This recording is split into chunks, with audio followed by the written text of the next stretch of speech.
Welcome to the Deep Dive. We're here to take complex topics, break them down, and give you that shortcut to really understanding them. That's the plan. Today, we are diving into alkynes. You know, those organic molecules with the carbon triple bonds? Fascinating stuff. It really is. Did you know, for instance, that a simple triple bond is actually vital in treating Parkinson's disease? Yeah. In drugs like selegiline, that C-triple-C bond is key. Exactly.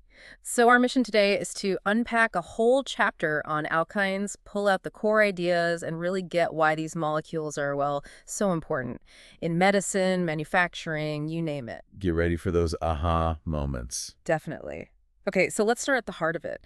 What is it about these carbon-carbon triple bonds? Right, this C bond. It's actually made of 3 bonds, but they're not all the same. You've got one strong sigma bond sort of holding the carbons together directly. Okay, the main link. And then 2 weaker pi bonds. These form above and below and side to side around the sigma bond. Think of it like 2 clouds of electrons wrapping around that central sigma bond axis. So like a cylinder of electron density. Precisely. A cylindrical region of high electron density. That's the key phrase. And that electron density, that must be where the action is, right? Does it make them eager to react? Absolutely. That's exactly it. That cloud of electrons makes alkynes quite reactive. They're electron-rich. So they can act as, what, bases? Both bases, donating electrons, and also as nucleophiles, seeking out positive charges to form new bonds. It's really their defining chemical feature. And this bonding, it also dictates their shape. They're not zigzaggy like alkanes. Not at all. They are perfectly linear. The 2 carbons in the triple bond and the atoms directly attached form a straight line, 180-degree bond angles. And that comes from the hybridization. Yes, it's a direct result of some hybridization of those carbon atoms. Very different from the sp3 in alkanes or sp2 in alkenes. So rigid. Can you even put a triple bond in a small ring? Generally, no. It puts way too much strain on the molecule. You typically need a ring size of at least, say, 9 carbons before a cycloalkyne becomes reasonably stable. Wow. Okay, so comparing like acetylene with ethane and ethylene, the bond lengths are shorter in acetylene, right? Both CC and CH. Why is that? It all comes down to hybridization again, specifically something called cis character. S character. Remind me. In sp hybridization, the hybrid orbital has 50% character from the s atomic orbital and 50% from the p orbital. That's way more s character than sp2, 33%, or sp3, 25%. Okay. And remember, s orbitals are closer to the nucleus than p orbitals. So more s character means the electrons in that hybrid orbital are held closer, tighter to the positive nucleus. Pulling everything in tighter. Makes sense. Shorter bonds. Exactly. Shorter CC triple bond and shorter CH bonds attached to those sp carbons. Plus, you have 3 pairs of electrons between the carbons in the triple bond, which also helps pull them closer. So this isn't just like a theoretical detail. This structure has real-world consequences. Huge consequences. Industrially, acetylene is still used as welding fuel. That triple bond releases a lot of energy, creates a super hot flame. Right, the classic welding torch. And it's a starting point for making other, more complex alkynes. But the biological side is maybe even more compelling. Like the birth control example, ethineostradiol. Precisely. That triple bond adds rigidity, helps it bind effectively, makes it more potent. Or natural toxins, like histrionotoxin from those poison dart frogs. Yikes. But let's go back to selegiline for Parkinson's. How does the triple bond actually work there? Okay, so Parkinson's involves low dopamine. Selegiline inhibits an enzyme called MAOB, which breaks down dopamine. So it helps preserve dopamine levels. Exactly. But there's another enzyme, MAOA, that you don't want to inhibit too much because that can cause cardiovascular issues. Selegiline is selective for MAOB. And the triple bond is key to that selectivity. Yes. The linear shape imposed by the triple bond, combined with other parts of the molecule, allows it to fit perfectly into the active site of MAOB, but not MAOA. It's a beautiful example of structure-based drug design. Amazing. Okay, so we know what they are, why they're important. How do we name these things systematically? It sounds like it follows the alkene rules pretty closely. It does, very closely. 4 steps, basically. First, find the longest continuous carbon chain that includes the triple bond. That's your parent chain. And you use the alpane suffix, right? So heptane becomes heptyne. Correct. Step 2, identify and name any substituents, any branches off that main chain. Got it. Step 3, number the parent chain. And here's the rule. Give the triple bond the lowest possible number. The first carbon to the triple bond determines the number. Even if that means a substituent gets a higher number. Yes, the triple bond takes priority for numbering. You indicate its position with that number, like 2-heptane or hep2-enane. Both are acceptable IUPAC formats. Okay. And the last step. Just assemble the full name, putting the substituents in alphabetical order. Pretty straightforward if you know the alkyne-alkene rules. And there are common names too, like acetylene for ethane. Yeah, chemists use common names sometimes, especially for smaller ones. Yeah. Acetylene, methylancylene, things like that. But one really crucial distinction we need to make is between terminal and internal alkynes. Why is that so important? It dramatically affects their reactivity, especially concerning acidity, which we'll get to. A terminal alkyne has the triple bond at the end of a chain, so it has a hydrogen directly attached, RCCH. Okay, one hydrogen on the triple bond. An internal alkyne has the triple bond somewhere in the middle of the chain, so it has carbons attached to both sides. RCCA, no hydrogen directly on the triple bond carbons. Got it. Terminal versus internal. And you mentioned practical uses, polyacetylene, conducting polymers. Oh yeah, a quick but cool story. Polyacetylene was like the first organic polymer found to conduct electricity. Bit of a shocker at the time. Wow. It basically launched the whole field of conducting polymers, won a Nobel Prize, and that technology eventually led to things like OLED screens in your phone or TV. From a simple repeating alkyne unit. Incredible. Now let's tackle that acidity you mentioned. Terminal alkynes are surprisingly acidic. Surprisingly is an understatement. Let's look at pK values. Lower. pKa means stronger acid. Ethane, an alkane, is around 50. Ethylene, an alkene, is 44. So not acidic at all, really. Practically not. But acetylene, its pK is 25. 25? That's a huge jump. How much more acidic is that? It's about 10 to the power of 19 times more acidic than ethylene. That's 10 followed by 19 zeros, 10 quadrillion times more acidic. Oh, okay. Why? What makes that terminal hydrogen so removable? It comes back to the hybridization and the stability of the resulting anion in the conjugate base. Right. When you remove that H plus SOIC, you're left with a negative charge on the carbon. The acetylide ion or alkynide ion. Right. And that negative charge sits in an A-dead hybrid orbital. Right. Remember how Sprague orbitals have 50% character and are held close to the nucleus? Yep. Well, putting a negative charge, those extra electrons, into an orbital that's closer to the positive nucleus makes it much more stable than putting it in an sp2 or sp3 orbital, which are further away. So the stability of the conjugate base drives the acidity. Exactly. A more stable conjugate base means the acid is stronger. It's more willing to give up that proton. Okay, so this acidity isn't just a fun fact. It's a gateway to doing stuff with these molecules. Absolutely. It's a synthetic superpower. But you need the right tool to unlock it. You need a base strong enough to actually pull off that proton. And not just any base will do, like sodium hydroxide? Nope. NaOH isn't strong enough. It's conjugate acid, water, has a pKa of about 15.7. Acetylene's pK is 25.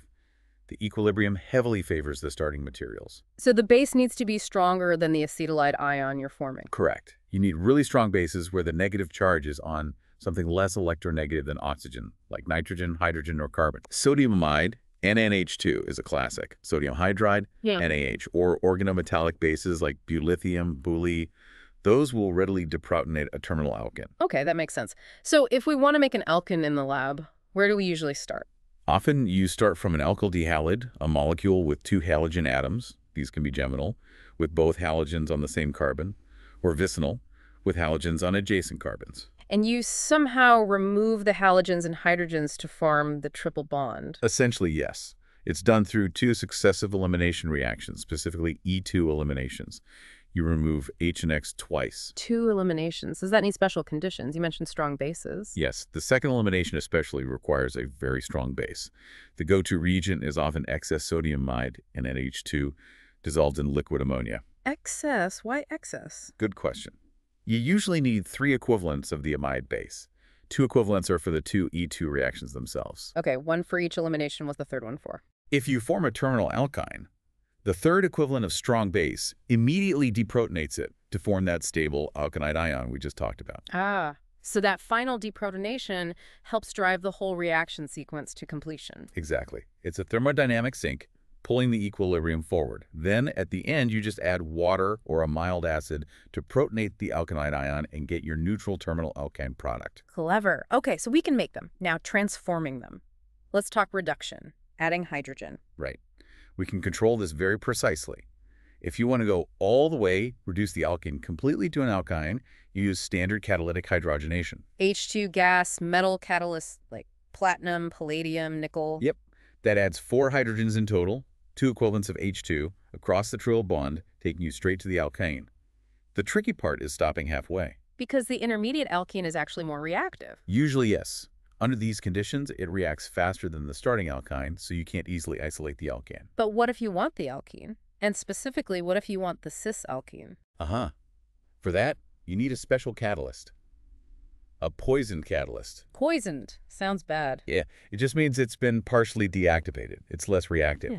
Lindlar's catalyst is the classic example, palladium on calcium carbonate, treated with lead acetate and quinoline. Okay, so this weakened catalyst. It's strong enough to reduce the alkyne to the alkene, but not strong enough to reduce the alkene further to the alkene.